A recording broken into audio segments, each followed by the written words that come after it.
Dr. Sid Wolfe is joining us, Director of Public Citizens Health Research Group. Dr. Wolfe, I was looking at your petition that you sent to the FDA with a warning on Nexium, Prilosec, and other of these proton pump inhibitors, which you say are overprescribed and should be carrying a much stronger warning about the risk of long-term dependence. Tell me a little bit about how you came across this. How long have you been studying this? Back now, something like 17 years ago, a very well-respected Norwegian gastroenterologist, people who take care of diseases such as the ones that these drugs are being used, discovered that you can get habituated, or that these drugs can be habit-forming. What happens is that when you take these drugs, it turns off the acid. Obviously, that's what the purpose is, to turn off acid.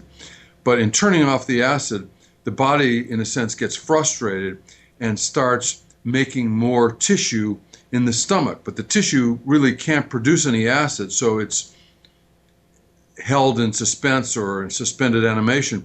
But as soon as you stop taking the drug, this extra tissue that you didn't have before starts producing much more acid than you had before. So although this is first observed 17 years ago, people didn't pay any attention to it.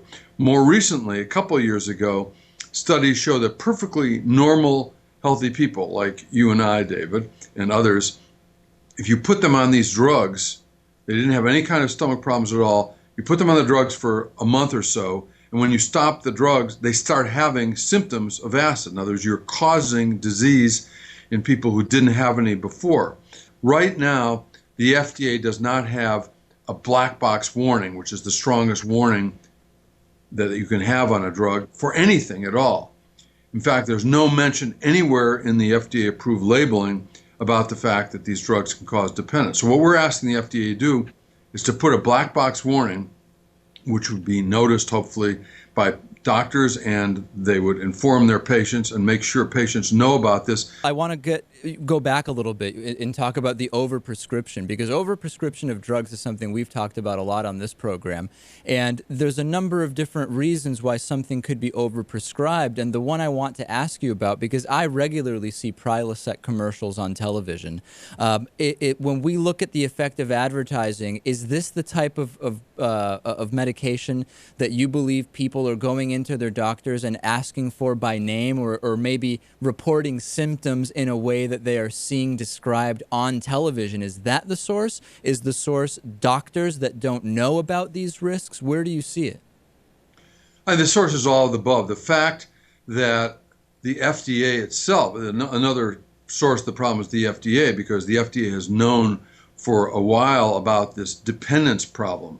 I mean, if you're taking the drug and you shouldn't be, and someone says, well, you didn't really have that disease in the first place, acid reflux, for example, and you try and stop, it's difficult because the drugs cause dependence. If doctors don't know that the drugs can cause dependence, if patients don't know that, and the FDA, although they know it, hasn't forced it to be put on the labels and inform patients about it, that's a source of the problem. But there's no question that everything that causes some pain in the stomach is not acid reflux. And we and others estimate that over half of the prescriptions for these drugs are for people that don't have the diseases for which it's been shown that the drugs work. That's incredible. I mean, half sounds incredibly high. What conditions could those 50% have that as opposed to acid reflux? Well, they can have a nervous stomach. Obviously, when people are under stress and they get upset, they can have some pain in their stomach. It doesn't necessarily mean that they have acid reflux, and if they don't have acid reflux, these drugs can't be of any benefit, and once they start taking them, they can be of harm because they literally can cause the acid reflux that these people didn't have before. Doctors not carefully reading published medical journal articles and spending more time talking to the drug salespeople who come to their office and provide free lunch to their office staff. And there's a lot of influence peddled that influences doctors' prescribing practices by drug companies, and doctors respond to it. I think the most careful doctors don't overprescribe this, but I would say the most careful doctors in this country are probably in the minority.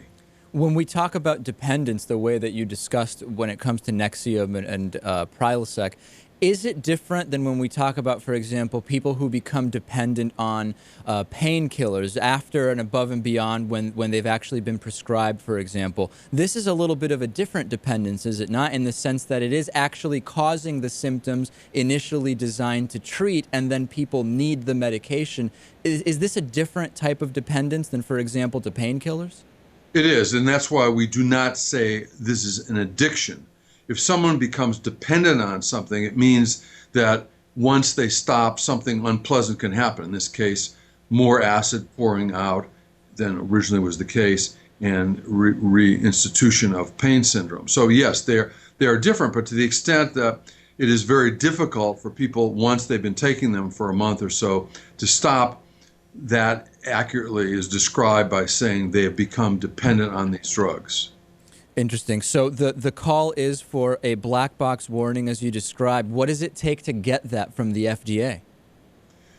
Well, recently we've had success with two widely prescribed groups of drugs in getting the FDA to have a black box warning. The first are these heavily prescribed drugs for infection, like ciprofloxacin. There's a whole family of drugs that, believe it or not, and the evidence is very clear, can cause tendon ruptures, Achilles tendon ruptures. There now is a black box warning and a patient medication guide for all these drugs, and we believe, we're in the process of looking at that, it's reduced the number of cases of Achilles tendon rupture and other tendon ruptures.